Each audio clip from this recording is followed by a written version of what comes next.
Denmark. இந்த Denmark போகிறது நிறைய பேருக்கு கனவாக இருந்துக்கலாம். இந்த டென்மார்க்கு போகிறதுக்கு என்னென்ன செய்யணும், என்னென்ன விசாவில் போகலாம். இப்போ என்கிட்ட ஒரு ட்ராவல் ஹிஸ்ட்ரி நார்மலாக இருக்குது, எங்கிட்ட கொஞ்சம் காசு இருக்குன்றக்கு நான் என்ன விசாவில் போகக்கூடியமா இருக்கும். டென்மார்க்குரிய அப்ளிகேஷனை நான் எப்படி சப்மிட் பண்ணுறது. ஏன்னா நிறைய பேர் கேட்க விஎஃப்எஸ் வந்து இங்கே இல்லை அப்படின்றாங்களா. அப்போ நான் எப்படி சப்மிட் பண்ணுறது, என்னென்ன செய்கிறது, எங்கே போகிறது. அப்போ இந்தியா போகிறதுக்கு இன்னொரு டிக்கெட் எடுக்கணுமா, இல்லை இந்தியாவுக்கு நான் போகணுமா, என்ன மாதிரி, அப்போ இந்தியாவுக்கு விசா எடுக்கணுமா. ஸோ நிறைய கேள்வியை வந்து நிறைய பேருக்கு வந்து உலாகி கொண்டு இருக்குது. ஸோ அதை தீர்க்கிற மூலமாக தான் இந்த வீடியோ உங்களுக்கு இருக்க போகுது. ஸோ உங்களுக்கு டென்மார்க் போகணும், ஏதாவது டவுட் இருக்குது அப்படின்னா கீழே எனக்கு நம்மளோட கண்டெக்ட் பண்ணிக்கொள்ள முடியுமா இருக்கும். ஸோ உங்களுக்கு போகணும் அப்படின்னா எங்களோட ஸ்டாஃப் வந்து உங்களுக்கு கைட் பண்ணுவாங்க, என்னென்ன ப்ரொசஸ் இருக்குது, எப்படி செய்யணும். ஸோ எங்களோட சார்ஜஸ் எவ்வளோ, என்ன மாதிரி எல்லாமே A to Z அவங்க சொல்லி தருவாங்க. ஓகே, இப்போ உங்களுக்கு பேசிக்காக வந்து பார்ப்போம் இந்த டென்மார்க்கில் எப்படி என்ன மாதிரி ப்ரொசஸர் தேவைப்படும், எவ்வளோ அமௌண்ட் முடியுது, என்ன மாதிரி எல்லாமே. ஓகே, ஸோ இப்போ தான் எங்கள் சேனலுக்கு முதல்ல வந்திருக்கீங்க அப்படின்னா மறக்காமல் சப்ஸ்கிரைப் பண்ணி சொல்லுங்கள். அப்போ தான் தொடர்ந்து நீங்கள் போகிற எல்லா வீடியோஸையும் பார்த்துக்கொள்ள முடியுமா இருக்கும். வாங்க வீடியோக்குள்ளே போகலாம்.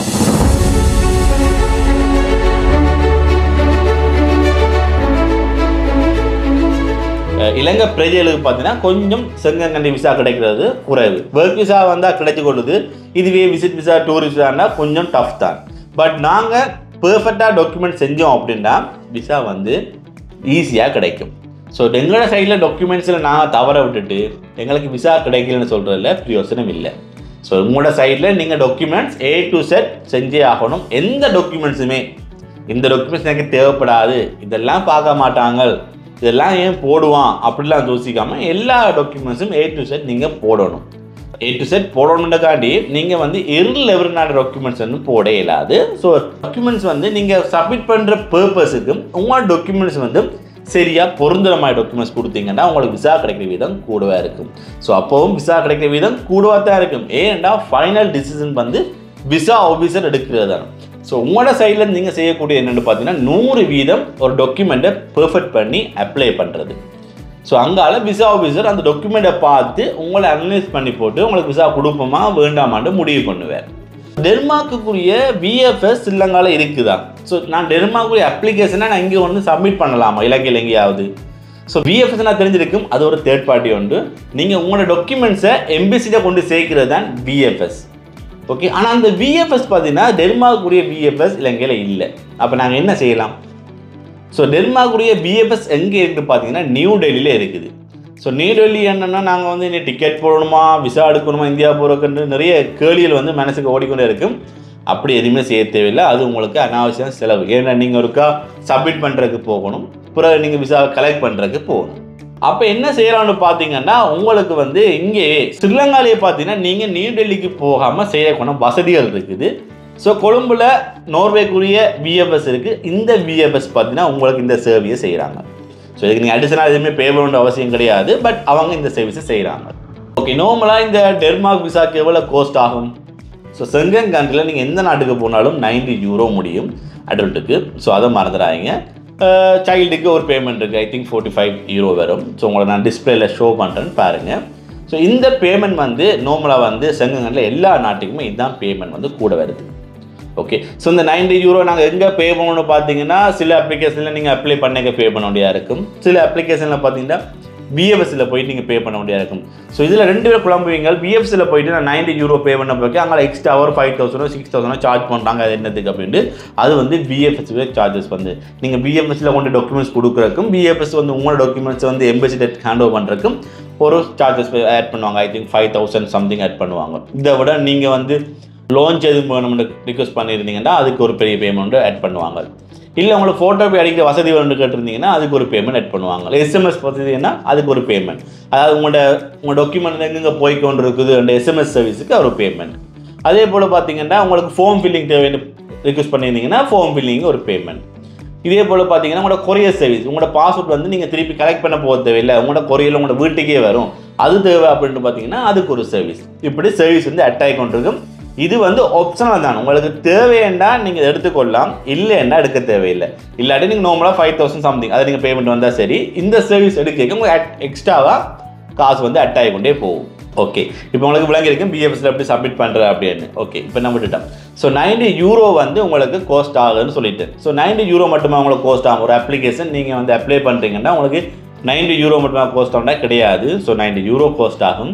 இதை விட நீங்கள் ட்ராவல் இன்சூரன்ஸ் கண்டிப்பாக நீங்கள் போட்டிருக்க வேண்டியதாக இருக்கும். ஸோ நீங்கள் ஐட்டனி ஹோட்டல் புக்கிங் எல்லாம் நீங்கள் போட்டிருப்பீங்க. ஸோ ஹோட்டல் புக்கிங்ன்றது நீங்கள் வந்து ஃப்ரீயாகவே புக் பண்ணிக்கொள்ளலாம்.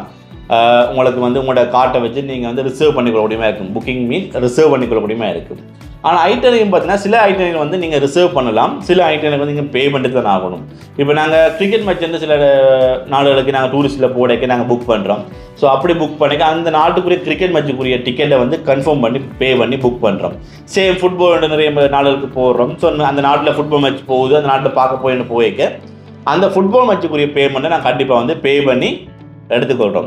ஏன்னா நீங்கள் எதுவுமே எல்லாமே நீங்கள் ஃப்ரீயாக இருக்கல. ஏன்னா ஃபுட்பால் மேட்ச்ன்றது நார்மலாக அவங்களுக்கு தெரியும். நீங்கள் அங்கே போனோன்னே சீட் இல்லாமல் போகலாம். ஸோ அப்போ நீங்கள் போனால் பார்க்க மாட்டீங்க. அப்போ அதுக்காண்டி நீங்கள் முன்னுக்கே ப்ரீ புக்கிங் பண்ணிவிட்டு அந்த டிக்கெட்டை நீங்கள் சப்மிட் பண்ணுவீங்க. ஒரு விசாவாக இருந்தால் நீங்கள் வடிவ ஞாபகம் வச்சுக்கொள்ளுங்க. ஒரு விசா எந்த விசாவாக இருந்தாலும் 6 months முன்னுக்கே பிளான் பண்ணிக்கொள்ளுங்க. இது வந்து ஒரு எம்பசி சொல்கிற விஷயம் உண்டு. 6 months முன்னுக்கே ஒரு பிளான் பண்ணிடுங்க. இந்த நாங்கள் எங்கே போக போகிறோம், என்ன செய்ய போகிறோம், எல்லா பிளானுமே 6 months முன்னுக்கே பிளான் பண்ணிடுங்கன்றது நார்மலாக ஒரு எம்பசின்னு சொல்கிறது. பட் நாங்கள் தான் கொஞ்சம் அவசரப்பட்டு புக் பண்ணிக்கொள்கிறோம். ஆனால் நாங்கள் 6 months முன்னுக்கு பிளான் பண்ண மாட்டோம். எங்களோட பிளானும் பெர்ஃபெக்டாக இருக்கும், விசா ஆஃபீஸருக்கும் அது கிளியராக இருக்கும். ஓகே, ஸோ இதில் நிறைய பேர் கேட்குறது வந்து ஹோட்டல் புக்கிங் தேவையாண்டு. கண்டிப்பாக நீங்கள் டூரிஸ்ட்டில் போனீங்கன்னா ஹோட்டல் புக்கிங் போட்டே ஆகணும். எங்கே நிற்கிறீங்கன்னு காட்டுறதுக்கு. சம்டைம் விசிட்டர் விசா, அதாவது உங்களை யாரும் இன்வைட் பண்ணுறாங்க ஒரு ஃபங்க்ஷனுக்கோ தேவைக்கோ இல்லை உங்களுக்கு ஊர் சுற்றி காட்டுறக்கோ உங்களை ஒரு ஆள் இன்வைட் பண்ணுறாங்க அப்படின்னா நீங்கள் ஹோட்டல் புக்கிங்கை நீங்கள் இக்னோர் பண்ணலாம். ஏன்னு பார்த்தீங்கன்னா அவர்கிட்ட வீட்டில் தங்குறதுக்கான வசதி இருக்குது. ஸோ அப்படி இருக்கிற பட்சத்தில் அவர் அதை அப்ரூவ் பண்ணாருன்னா நீங்கள் ஹோட்டல் புக்கிங்கை இக்னோர் பண்ணலாம். டென்மார்க்கை பொறுத்த வரைக்கும் இப்போ பார்த்தீங்கன்னா குயிக்காக வந்து நிறைய விசா வந்து கிராண்ட் ஆகிக்கொண்டு இருக்கு. ஸோ நார்மலாக சொல்கிறது பார்த்தீங்கன்னா 15 நாளைக்குள்ள வந்துடும் விசா வந்து உங்களுக்கு வந்துடும் அப்படின்ட்டு. ஆனால் இதில் இன்னொரு பிரச்சனை என்ன பார்த்தீங்கன்னா நாங்கள் வந்து இந்தியாவுக்கு தான் எங்களோட விசா வந்து போய் வருது. அதனால் இன்னும் கொஞ்சம் நாள் டிலே ஆகலாம். அதுக்குரிய ட்ராவலிங் ப்ராசஸுக்கு இன்னும் ஒரு 5 நாள் 6 நாள் டிலே ஆகலாம். ஸோ நீங்கள் 15 நாள்லேருந்து இன்னொரு 5 நாள் கூட்டி 20 நாள்கிட்ட நீங்கள் வந்து ஃபிக்ஸ் பண்ணுறது நல்லா. நார்மலாக 1 month வரைக்கும் போகலாம். சில நேரங்கள் சில கேஸுகளுக்கு கொஞ்சம் அனலைஸ் பண்ணுவோம்னா கொஞ்சம் டிலே ஆகலாம். ஸோ இது நார்மல் ப்ராசஸ் தான். ஸோ இப்போ உங்களுக்கு தெரிஞ்சிருக்கும் எவ்வளோ பேமெண்ட் முடியுது. €90 ப்ளஸ் ட்ராவல் இன்சூரன்ஸ், ஐட்டனி போகிறீங்க, ஐட்டனி புக்கிங், ஹோட்டல் புக்கிங், ரிசர்வேஷன், இது எல்லாமே நீங்கள் கண்டிப்பாக பண்ணியிருப்பீங்க. இதை விட நீங்கள் வந்து எக்ஸ்ட்ராவாக பே பண்ண போனால் பிஎஃப்எஸ்க்கு பேமெண்ட் பண்ண போகிறீங்க. கண்டிப்பாக நீங்கள் ஒரு டூரிஸ்டால் போகிறீங்கன்னா ஒரு பேக்கேஜ், டூரிஸ்ட் பேக்கேஜ் எடுத்துகிட்டு போகிறது நல்லம். அப்படி போட்டுட்டு போகிறது நல்லம். அதாவது Day 1 Day 10 வரைக்கும் இருக்கீங்கன்னா Day 1 to Day 10 வரைக்கும் நீங்கள் என்னென்ன பண்ண போகிறீங்க A to Z, நீங்கள் எங்கே போகிறீங்க, என்ன செய்ய போகிறீங்க, எல்லா பிளானுமே நீங்கள் வந்து ஒரு விசா ஆஃபீஸருக்கு விளங்கப்படுத்துகிற நல்லம். ஏன்னா உங்களை வந்து கால் பண்ணி கேட்க போகிறது கிடையாது. நீங்கள் கொடுக்குற டாக்குமெண்ட்ஸ் அதை வச்சு தான் உங்களை அனலைஸ் பண்ண போயிடும். ஸோ அதனால் வந்து A to Z விசா ஆஃபீஸருக்கு விளங்குற மாதிரி ஈஸியான ஃபார்மில் நீங்கள் ஃபுல்லாக எல்லாமே கிளியர் ஆகுறது சொல்லிடணும். ஸோ இப்படி சொன்னால் மட்டும்தான் உங்களுக்கு விசா கிடைக்கிற வீதம் கூடவாக இருக்கும். ஸோ இப்போ நான் உங்களை சொன்ன டென்மார்க்கை பற்றி சில விஷயங்கள் சொல்லியிருக்கிறேன். நீங்களும் டென்மார்க் அப்ளை பண்ண போகிறீங்க. உங்களுக்கு டென்மார்க் அப்ளை பண்ணணும், உங்களுக்கு அங்கே ஒரு விசிட்டர் இன்வைட்டர் இருக்கிறாங்க, இல்லை நீங்கள் சுற்றி பார்க்க போகிறீங்க அப்படின்னா கூட நீங்கள் வந்து கீழே எங்கள் நம்பரை கண்டெக்ட் பண்ணிக்கொள்ளுங்க. கண்டிப்பாக நான் உங்களுக்கு வந்து 100% பெர்ஃபெக்டாக உங்களுக்கு வந்து விசா அப்ளை பண்ணி தருவோம். நீங்கள் ஒரு விசா அப்ளை பண்ணுறீங்கன்னா அந்த அப்ளை பண்ணக்கு என்னென்ன டாக்குமெண்ட்ஸ் கொடுக்குறோம், என்னென்ன செய்கிறோம் எல்லாமே A to Z உங்களுக்குன்னு தெரிஞ்சிருக்கணும். ஏன்னா அப்போ தான் ஒரு விசா ஆஃபீஸரோ யாரோ இமிக்ரேஷனில் உங்களை கால் பண்ணி கேட்டாலும் உங்களால் வந்து நான் என்ன பதிஞ்சேன், என்ன கொடுத்துருக்குறேன் என்ற எல்லா விஷயத்தையும் உங்களால் சொல்லிக்கொள்ள முடியுமா இருக்கும். ஸோ இது உங்களுக்கு ஒரு பெரிய ஒரு லென்த்தான வீடியோ, பட் ஒரு கிளியராக விளங்கியிருக்குன்னு நினைக்கிறேன். ஸோ நீங்கள் டென்மார்க் இல்லை, நீங்கள் எங்கே போனாலுமே நீங்கள் இந்த ப்ராசஸை நீங்கள் கண்டிப்பாக மெயின்டைன் பண்ணிக்கொள்ளே ஆக வேண்டும். டென்மார்க்கு இப்போ விசா கிடச்சி கொண்டிருக்கு, குயிக்காக ப்ராசஸ் நடந்து கொண்டிருக்குது. அதனால் வந்து இப்போ டென்மார்க் இப்போ நீங்கள் போக போகிறீங்க அப்படின்னு யாரும் ஐடியா இருக்கீங்கன்னா உடனடியாக வந்து கீழே நம்மளோட கண்டெக்ட் பண்ணி டென்மார்க் அப்ளை பண்ணுறதுக்கு என்னென்ன ப்ராசஸ்ன்னு தெரிஞ்சு கொள்ளுங்க. ஸோ என்ன எவ்வளோ வேலைக்கு நீங்கள் அப்ளை பண்ணுறீங்களோ அவ்வளோ வேலைக்கு உங்களுக்கு வந்து விசா வந்து கிராண்ட் ஆகும். ஏன்னா கொஞ்சம் நாளுக்கு பிறகு சம்டைம் நிறைய பேர் வந்து டூரிஸ்ட் வந்து போய்க்க சில நேரங்களில் வந்து விசா வந்து குறையிறக்கான சாத்தியமும் இருக்குது. ஸோ உங்களுக்கு இப்போ நல்ல பொண்ணான வாய்ப்பு, இந்த டைமில் ட்ரை பண்ணிடுங்க. டென்மார்க்கு நீங்களும் அப்ளை பண்ணிக்கிற உரிமையாக இருக்கும். விசா கிடைக்கிற டைமில் நீங்களும் டிக்கெட்டை போட்டு போய்க்கொள்ளலாம்.